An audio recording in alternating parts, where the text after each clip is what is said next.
Hello everyone, welcome to my channel. Episode 10 के starting में दिखाया जाता है कि Soo Jeong and Joo Young का पैचअप हो जाता है। इसीलिए खुशी के मारे सू जियोंग इमोशनल हो जाती है। तो जो योंग बोलता है, जब भी मैं तुम्हें देखता हूँ तुम मुझे पहले से भी ज्यादा खूबसूरत लगती हो, एकदम एंजल की तरह। तो सू जियोंग बोलती है, मुझे आज भी याद है जब हम पहली बार मिले थे तब भी तुमने कुछ ऐसा ही कहा था। उसके बाद रात होने के कारण वो अपने घर जा रही होती है, लेकिन जो योंग उसे रोक लेता है और बोलता है, क्या तुम थोड़ी देर और नहीं रुक सकती हो? तो सू जियोंग उसकी बात मान लेती है और उसके घर पे रुक जाती है, लेकिन उसे वहीं पे नींद आ जाती है। जब उसकी नींद खुलती है तो उसे याद आता है कि उसने घर पे किसी को कुछ भी नहीं बताया है। तो वो तुरंत वहाँ से अपने घर के लिए निकल जाती है। वो चुपके से अपने रूम में जाने की कोशिश करती है, लेकिन उसके डैड उसे पकड़ लेते हैं। वो उन्हें ये शो करती है कि उस टाइम पे वो ऑफिस जा रही है, लेकिन उसके डैड पहले से ही उसकी रेटिंग के बारे में जानते थे।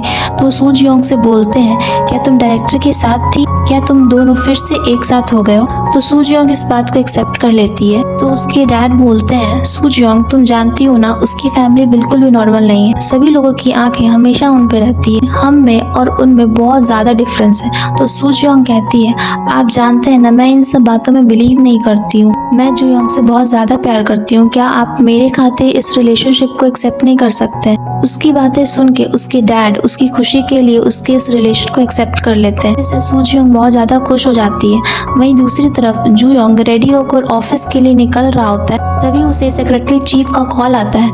वो जो योंग से बोलती हैं कि उसे डायरेक्टर के पोस्ट से हटा दिया गया है। ये सुनकर बहुत ज्यादा शॉक्ड हो जाता है और तुरंत चेयरवुमन के ऑफिस जाने के लिए निकल जाता है। वहीं दूसरी तरफ चेयरवुमन को उन दोनों के रिलेशन के बारे में पता चल जाता है। तो वो चीफ से पूछती हैं कि सब कुछ पता होने के बावजूद तुमने मुझसे झूठ क्यों बोला कि उन दोनों के बीच कुछ नहीं चल रहा है, उन दोनों में कोई रिलेशन नहीं है। तो चीफ चेयरवुमन से माफी मांगती है और खुद ही उस जॉब से रिजाइन दे देती है, लेकिन उसे इस बात का बिल्कुल भी अफसोस नहीं होता है। जब वो जा रही होती है तो उसे सू जियोंग मिलती है। तो वो उससे बोलती है कि चेयरवुमन को तुम दोनों के रिलेशन के बारे में पता चल गया है। ये सुन के सू जियोंग शॉक्ड हो जाती है। तभी चीफ नॉन के हाथ में एक बॉक्स देखती है। तो चीफ नॉन्ग उसे बताती है कि मैंने खुद ही रिजाइन कर दिया है, क्योंकि मैं तुम दोनों के रिलेशन के बारे में स्टार्टिंग से ही जानती थी, लेकिन मैंने इसे सीक्रेट रखा। जाते जाते वो सू जियोंग से कहती हैं कि जो योंग का ख्याल रखना, मुझे खुशी है कि तुम जो योंग के साथ हो। सू जियोंग को ऑफिस के एम्प्लॉयज से पता चलता है कि जो योंग को डायरेक्टर के पोस्ट से हटा दिया गया है। तो बहुत ज्यादा परेशान हो जाती है और जो योंग से बात करने की कोशिश करती है, लेकिन वो कॉल रिसीव नहीं कर रहा होता है। वहीं दूसरी तरफ जो योंग चेयरवुमन के ऑफिस पहुंचता है, उनसे माफी मांगता है और पूछता है कि आप हमारे रिलेशनशिप से क्यों नहीं खुश हैं। तो चेयरवुमन उस टाइम बहुत ज्यादा गुस्से में होती है, तो वो उसकी बात सुने बगैर ही वहाँ से जाने लगती हैं। तो जो योंग बहुत टाइम बाद उन्हें ग्रैंडमा कहकर बुलाता है और कहता है, आप तो जानती है ना, मैंने अपनी तरफ से कंपनी के लिए सब कुछ किया है, सिर्फ आपको खुश करने के लिए मैंने कितनी मेहनत की है, क्योंकि मैं चाहता था कि मैं आपकी नज़रों में एक परफेक्ट ग्रैंडसन बन सकूं।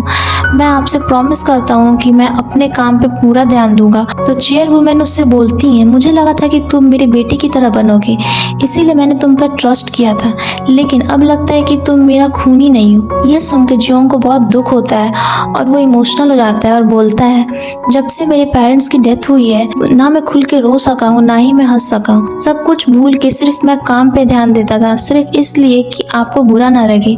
मुझे लगा कि कभी ना कभी आप मुझे समझेंगी, और क्या मुझे प्यार करने का भी हक नहीं है? तो चेयरवुमन गुस्से में बोलती है, नहीं, प्यार, वो भी एक मामूली एम्प्लॉय से, वो किसी भी तरह से तुम्हारे काबिल नहीं है, और ना ही वो कहीं से भी हमारे स्टैंडर्ड से मैच करती है, इसीलिए मैं तुम्हें इसकी इजाजत कभी भी नहीं दूंगी।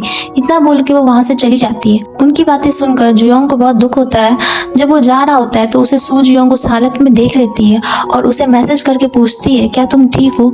तो जो योंग उसे कहता है, हाँ मैं ठीक हूँ, तुम परेशान मत हो, ऑफिस के बाद हम मिलेंगे। लेकिन सू जियोंग उसे कहती है, तुम अभी कहाँ हो, मेरा काम खत्म हो गया है, और फौरन उससे मिलने के लिए चली जाती है और उसे बोलती है, तुम चेयरवुमन को बता क्यों नहीं देते हो कि हमारा ब्रेकअप हो चुका है? मुझे इससे कोई भी प्रॉब्लम नहीं है। लेकिन जो योंग उससे कहता है, हमें हमारे रिलेशन को छुपाने की कोई जरूरत नहीं है, इनफैक्ट अब तो हम बिना डरे साथ में कहीं भी जा सकते हैं।